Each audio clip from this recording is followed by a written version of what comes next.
Your phone, my phone, possibly your website, my website would have little or no defense mechanism. You can't have a scenario where the perpetrator of the crime has better technological connections.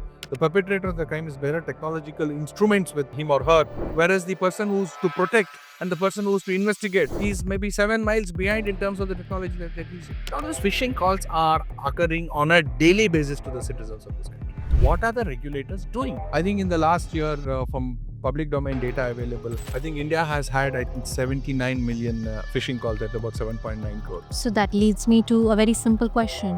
Why isn't enough being done? It's a combination of multiple things. So therefore, on paper, do we have laws? Answer is yes. Do we have a regulatory framework? Answer is yes. Regulatory framework which is on paper and the legislations that have been promulgated, do they actually protect the citizen today? Answer is no. I think our legal system has done precious little to guard the citizen from such attacks.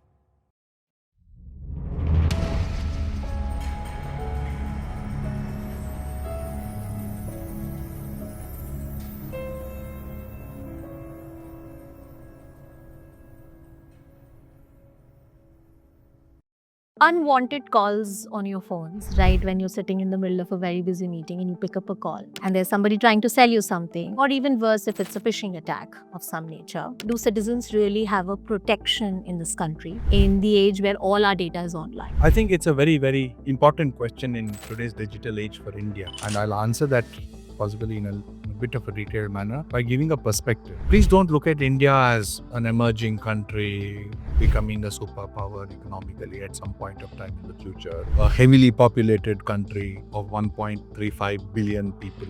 Those are all irrelevant.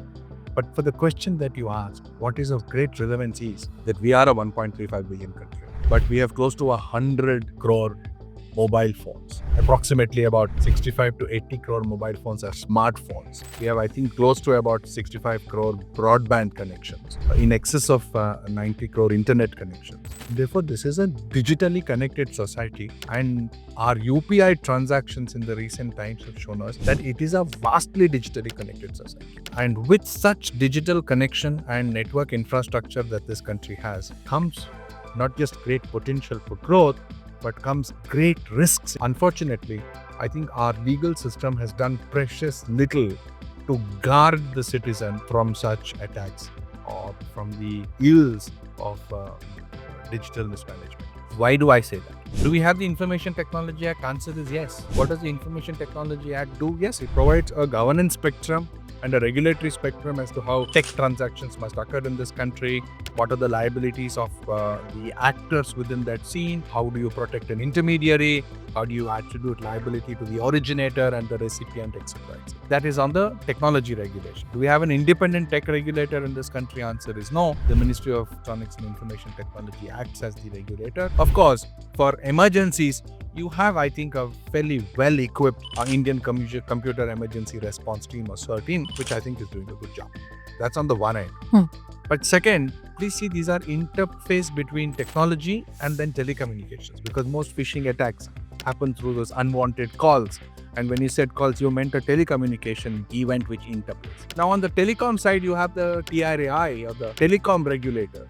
And the telecom regulator, the Telecom TRAI Act, has its own architecture.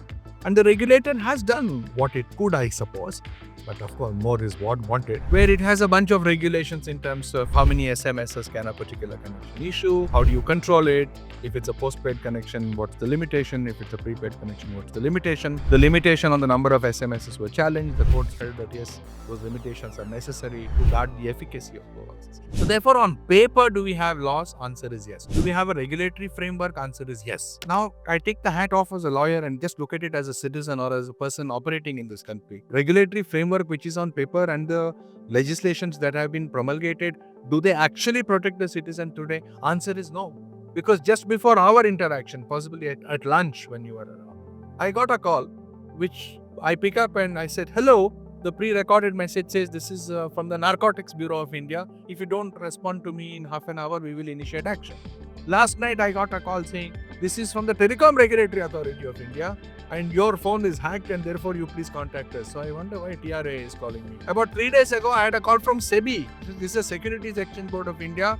You have undertaken some transaction.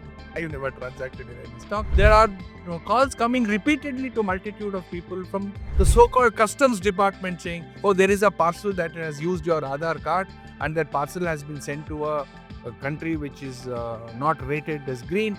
Therefore, contact us in 1 hour, otherwise we'll initiate action. All of these are phishing calls. Calls which force you in some form or the other to react to it, to answer those calls. Sometimes scare you to answer those calls. Sometimes out of frustration you react and answer the call. And in the process of answering and entering into a dialogue, whether it is a verbal dialogue, whether it is a transfer of data inter se, for them to get the essence of what they are looking for, that is your sensitive data, your passwords, etc. Now those phishing calls are occurring on a daily basis to the citizens of this country.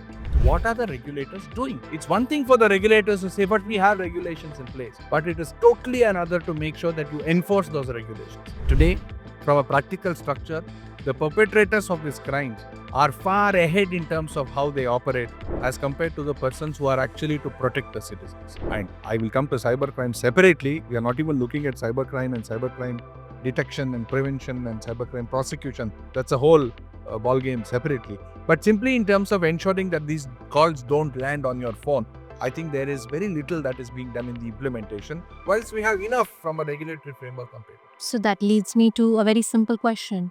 Why isn't enough being done? It's a combination of multiple things. I think I am a proud Indian, and therefore it is one thing for us to be critical of ourselves so that we improve, we grow. India is not one of the worst countries when it comes to phishing. I think in the last year, from public domain data available, I think India has had 79 million phishing calls at about 7.9 crores. US had about 1.3 billion phishing calls. So in fact, on the top is United States, then comes I think United Kingdom. India is in the third position, Canada in fourth, Russia comes much later. For the large digital economy and the digital society that we have, if you look at it from a global matrix, phishing attacks, phishing calls, etc. comparatively are lower than the rest of the world. And therefore, I think the authorities are still not today forced to see what they can do, number one. Number two, it's also a mindset issue. It's not a scenario that we don't have a regulatory framework in place. But to implement the regulatory framework, we have to make sure that we enable it with tech. And tech actually is used as an instrument of implementation. Without advanced technology, you cannot implement protective measures when it comes to digital economy, digital technology, when it comes to phishing, electronic crime, etc. Technology should be in the forefront.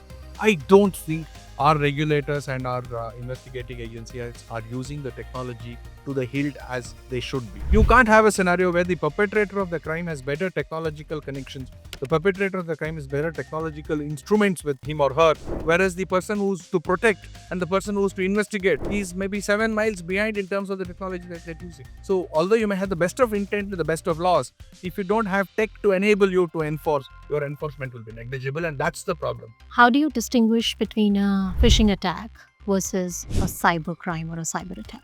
Phishing attack is really a small subsect of this overall ocean that we call as cybercrime. Now, anything that has a digital medium involved in it, anything which is electronic, anything which has in some form or the other communication through the internet has today been, bracketed into cybercrime. Now, what is cybercrime? So long as cyberspace in some form is involved, it is cybercrime. Phishing actually is, according to me, a low-hanging fruit for the perpetrator or for the criminals. And therefore, there are more phishing attacks than large format hacking, let us say, of a database.